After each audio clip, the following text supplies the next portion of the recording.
Bible अध्ययन श्रृंखला के अंदर आपका हार्दिक स्वागत है।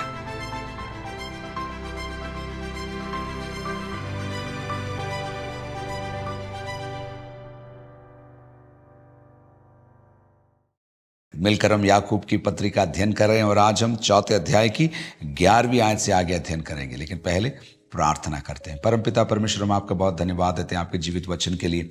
प्रभु, आप हमसे बात कर रहे हैं, इसलिए आपका बहुत धन्यवाद। और प्रभु, आपके वचन को मानने की शक्ति भी आप हमें दें, ऐसे हम प्रार्थना करते हैं। प्रभु यीशु मसीह के नाम से मांगते हैं, आमीन। याकूब की पत्री चौथा अध्याय उसकी 11वीं आयत। हे भाइयों, एक दूसरे की बदनामी ना करो। हे भाइयों, बार बार इस पत्री के अंदर आया है भाइयों। लेकिन एक और बात, इससे पहले के भाग के अंदर याकूब ने व्यभिचारिणियों कहा था। उतना ही नहीं, हे पापियों, हे दुचितों कहकर अपने श्रोताओं को संबोधित किया था। लेकिन फिर वो प्रेम भरे शब्दों की ओर लौटकर आता है और कहता है, हे भाइयों, एक दूसरे की बदनामी ना करो। चौथे अध्याय की शुरुआत में उसने कहा था, तुम्हारे मध्य में लड़ाई और झगड़े कहां से आ रहे हैं?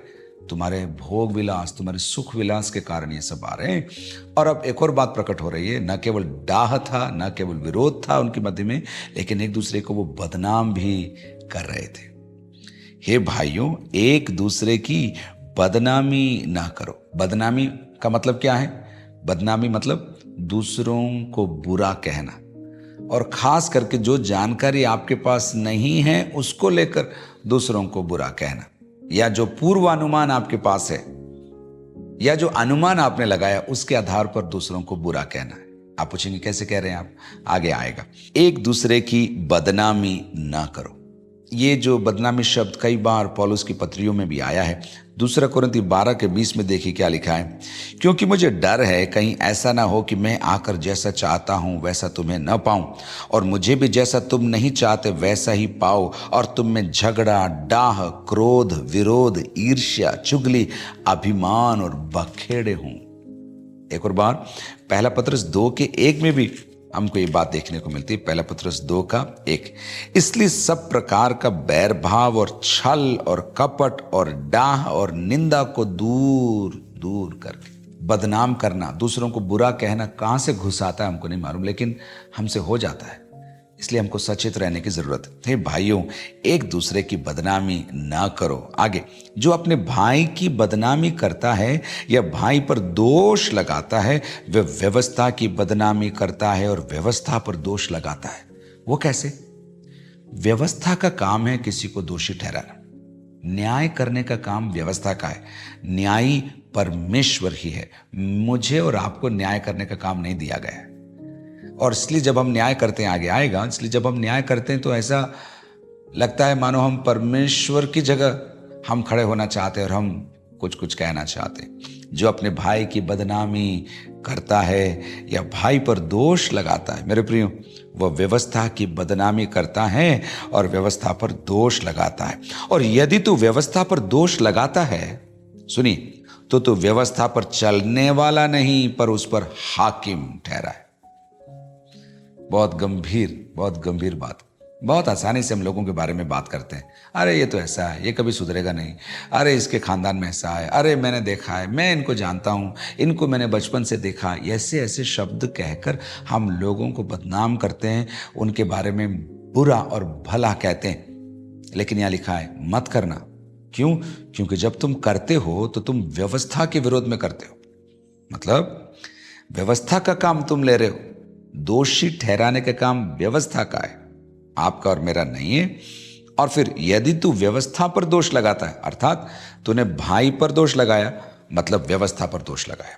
और अगर तू व्यवस्था पर दोष लगा रहा है, इसका मतलब तू व्यवस्था पर चलने वाला नहीं है। ये जो चलना शब्द है हमको 1:22 में हमने देखा था, पहले अध्याय की 22वीं आयत में, परंतु वचन पर चलने वाले बनो और केवल सुनने वाले ही नहीं जो अपने आप को धोखा देते हैं। याकूब कह रहा है तुम्हें तो वचन के आधार पर, व्यवस्था के आधार पर चलना चाहिए था, लेकिन तुमने क्या किया? तुमने चलना छोड़कर तुम व्यवस्थापक बन गए, या फिर तुम व्यवस्था पर हाकिम ठहर गए। तुम जो नहीं कर सकते वो कर रहे हो और उसके द्वारा दूसरों को तुम बदनाम कर रहे हो। 12, व्यवस्था देने वाला और हाकिम तो एक ही है। बात परमेश्वर की हो रही है। परमेश्वर ही है जो व्यवस्था देता है। निर्गमन की पुस्तक 24 अध्याय की 12वीं आयत में परमेश्वर ने मूसा से कहा, तू ऊपर आ और मैं मेरी व्यवस्था को तुझे दूंगा ताकि तू उन्हें लोगों को ले जाकर दे सके। लेकिन यहाँ लोग क्या कर रहे हैं? हाकिम बन रहे हैं और व्यवस्था पर चलने वाले नहीं, लेकिन व्यवस्था को मनवाने वाले बन रहे हैं। मेरे शब्दों में मैं कहूँ तो व्यवस्था देने वाला और हाकिम तो एक ही है। और आप आगे देखिए, जो बचाने और नाश करने में समर्थ है। किसको बचाना है, किसको दंडित करना है, यह काम परमेश्वर का है, मेरा और आपका नहीं। व्यक्ति कितना भी बुरा हो, परमेश्वर उसको बचा सकता है। और कब बचाएगा यह हमको नहीं मालूम। हमसे सिर्फ इतना कहा गया है, तुम प्रार्थना करो, विश्वास करो, सहयोग करो। लेकिन बचाने का काम किसका है? परमेश्वर का है।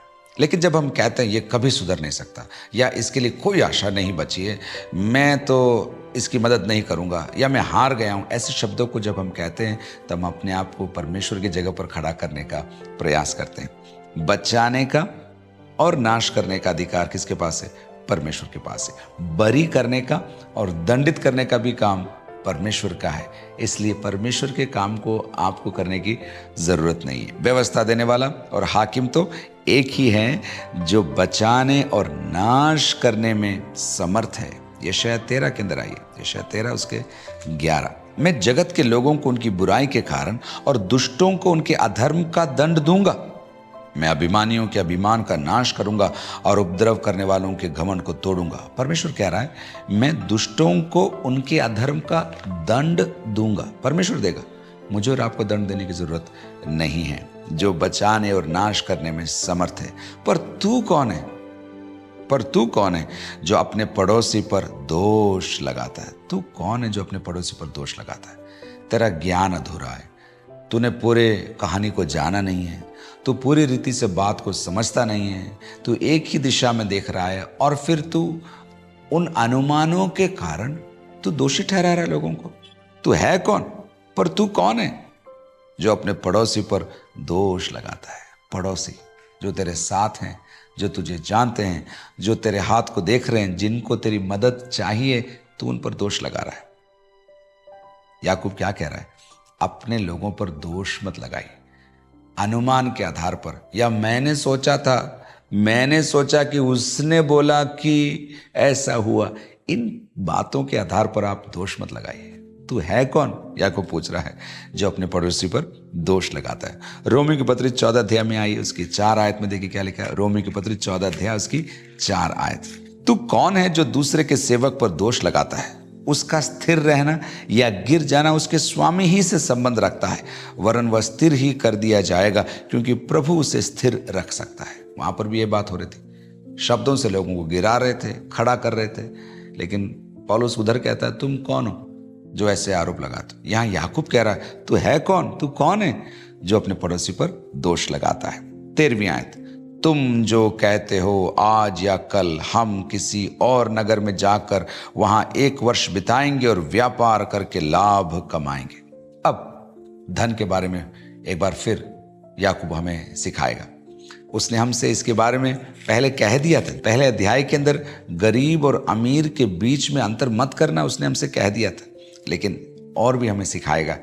तुम जो यह कहते हो आज या कल हम किसी और नगर में जाकर वहां 1 वर्ष बिताएंगे और व्यापार करके लाभ कमाएंगे। 14, और यह नहीं जानते कि कल क्या होगा। यह नहीं जानते कि कल क्या होगा। सुन तो लो। मैं रुकना चाहता हूं। याकूब धन के खिलाफ नहीं है, धनी लोगों के खिलाफ नहीं है, योजना बनाने के खिलाफ भी नहीं है, मेहनत करने के भी खिलाफ नहीं है, लेकिन इन सब बातों में परमेश्वर की मर्जी होना जरूरी है। मेरी मेहनत अगर रंग लानी है, अगर मेरे मेहनत का फल मुझे मिलना है, तो परमेश्वर का अनुमोदन चाहिए, परमेश्वर की इच्छा उसमें होना बहुत जरूरी है। प्लानिंग हो रही है, हम जाएंगे वहां बिजनेस करेंगे और ये करेंगे वो करेंगे, कमाएंगे और फिर उड़ाएंगे। याकूब कह रहा है, सुनो सुनो, सुन तो लो। तुम जानते हो कल क्या होगा? तुमको मालूम भी है क्या कल क्या होगा? नीतिवचन 27 के 1 में देखिए क्या लिखा है। नीतिवचन 27 के 1 में, कल के दिन के विषय में डींग मत मार, क्योंकि तू नहीं जानता कि दिन भर में क्या होगा। कितना अद्भुत है प्रभु का वचन, कितना स्पष्ट सटीक है। कल के विषय में डींग मत मार, क्योंकि तुझे नहीं मालूम बाकी दिन में क्या होगा। सुन तो लो, तुम्हारा जीवन है ही क्या। अब उसकी उपमाएं देगा आप मुझे और आपको। तुम तो भाप के समान हो, जो थोड़ी देर दिखाई देती है फिर लोप हो जाती है। भाप रहती है, दिखती है, लेकिन कुछ समय के बाद पता नहीं कहां चली जाती। इसके विपरीत तुम्हें यह कहना चाहिए, घमंड के विपरीत, तुम्हारी योजनाओं को कहने के विपरीत तुम्हें यह कहना चाहिए क्या, यदि प्रभु चाहे तो हम जीवित रहेंगे और यह या वह काम भी करेंगे। हर बात में प्रभु की मर्जी आप खोजिए, हर बात में प्रभु को पहला स्थान दीजिए और आपकी मेहनत, आपके प्रयासों को परमेश्वर सफल करेगा। ऐसा ना हो कि आप अपनी शक्ति पर भरोसा करें, अपने प्लानिंग पर भरोसा करें, अपने आइडिया पर आप भरोसा करें। आजकल स्टार्टअप बहुत बात हो रही है चारों तरफ। स्टार्टअप अच्छी बात है, लेकिन उसमें प्रभु का हाथ होना जरूरी है। मेहनत अच्छी बात है, प्रभु का हाथ उसमें होना चाहिए। इसके विपरीत तुम्हें यह कहना चाहिए, क्या कहना चाहिए, यदि प्रभु चाहे, यदि प्रभु चाहे तो हम जीवित रहेंगे और यह या वह काम भी करेंगे। जो कुछ प्रभु ने रखा है उसको भी हम पूरा करेंगे। एक आयत में इससे जुड़ी हुई आपको देना चाहता हूं। मत्ती रचित सुसमाचार 7वां अध्याय उसकी 21 आयत देखिए क्या लिखा है। मत्ती 7 के 21 में, जो मुझसे हे प्रभु कहता है, उनमें से हर एक स्वर्ग के राज्य में प्रवेश न करेगा, परंतु वही जो मेरे स्वर्गीय पिता की इच्छा पर चलता है। इच्छा, परमेश्वर की इच्छा की बात हो रही, परमेश्वर की इच्छा पर चलता है। इफिसी 5 के अंदर लिखा है, परमेश्वर की इच्छा को खोजो, ढूंढो, तो तुम समझ जाओगे प्रभु क्या चाहता है और क्या नहीं चाहता है। एक बार और, इसके विपरीत तुम्हें यह कहना चाहिए, यदि प्रभु चाहे तो हम जीवित रहेंगे और यह या वह काम भी करेंगे। पर अब तुम अपने डींग मारने पर घमंड करते हो। तुम डींग मार रहे हो तुम्हारी प्लानिंग दिखाकर, हम वहां जा रहे हैं, हम यहां जा रहे हैं, हम वो करेंगे। ऐलान करो भाई, लेकिन काम होने से पहले प्रभु से भी पूछ लो और प्रभु से पूछ कर पूरा कर कर प्रभु को महिमा देते हुए लोगों को बताओ। कितनी अच्छी बात है, सारी महिमा प्रभु को मिले। ऐसे ही हमारा जीवन होना चाहिए। पर अब तुम अपने डींग मारने पर घमंड करते। तुम्हारा डींग ही गलत है, लेकिन तुम्हारे डींग में भी तुम घमंड करते हो और डींग में तुम घमंड मारते हो। ऐसा सब घमंड बुरा होता है, बुरा होता है, गलत होता है। डींग मत मारो, घमंड मत करो, यह गलत है। अब 17वीं आयत, इसलिए जो कोई भलाई करना जानता है और नहीं करता, उसके लिए यह पाप है। एक बार और, जो भलाई करना जानता है और नहीं करता, उसके लिए यह पाप है। हमने तो सोचा पाप मतलब मर्डर, रेप, गाली, दारू, बीड़ी, तंबाकू, लेकिन यहां लिखा है जो भलाई आप कर सकते हैं और यदि आप नहीं करेंगे तो वो आपके लिए पाप है। बाइबल के अंदर पाप की कई परिभाषाएं। एक है निशाने से चूक जाना, पाप है। परमेश्वर का विरोध करना पाप है। अविश्वास पाप है। सांसारिकता पाप है। और भी सारे कई शब्द हैं, लेकिन यहां एक और शब्द है, क्या, जब तुम भलाई करना जानते हो और ना करो तो वह भी क्या है, पाप है, वह भी पाप है। एक बार और, अपनी योजनाओं को लेकर डींग मत मारना, अपनी योजनाओं में प्रभु को सम्मिलित करना और हर बार यह कहना यदि प्रभु चाहे। आपके हर बात में यह लाइन आनी चाहिए, यदि प्रभु चाहे। चाहे वो आत्मिक हो या आपके दैनिक जीवन से जुड़ी हो या आपके परिवार से जुड़ी हो, हर बात में आप कहना प्रभु चाहे तो हम यहां जाएंगे, प्रभु चाहे तो हम ये करेंगे, प्रभु चाहे तो हम इस काम को पूरा करेंगे। और जब आप ऐसा करते हैं तो डींग मत मारना, घमंड मत करना, क्योंकि ये बुरा है, गलत है, पाप है। और इतना ही नहीं, भलाई करना जानते हुए अगर ना करो तो वह भी मेरे और आपके लिए पाप है। इसलिए जब याकूब हमसे कहता है हे पापियों, तो आपको बुरा नहीं लगना चाहिए। इसके विपरीत आपको विलाप करना है, रोना है, पश्चाताप करना है, प्रभु के सामने गिरना है, दीन बनना है और वो आपको शिरोमणि बनाएगा। निशाने से नहीं चूकना है, परमेश्वर का विरोध नहीं करना है, अपने आप को प्रभु के सामने खड़ा नहीं करना है, भाइयों को बदनाम नहीं करना है, परमेश्वर की जगह खड़े रहकर दूसरों को आरोपित करते हुए उनको गलत साबित करने का प्रयास भी आपको नहीं करना है। ये काम किसका है? परमेश्वर का है। तो आप क्या करेंगे? अन्यों के लिए आपको प्रार्थना करने के लिए याकूब आमंत्रित करता है। यही चेतावनी बार बार परमेश्वर के वचन में मेरे और आपके लिए आती है कि हमको अन्यों को दोषी नहीं ठहराना है, बदनाम नहीं करना है, इसके विपरीत उनके लिए प्रार्थना करना है। और जब हम ऐसा करेंगे, हम पाप नहीं करेंगे, परमेश्वर की मर्जी को पूरा करेंगे। प्रभु आपको बहुत बहुत आशीष दे।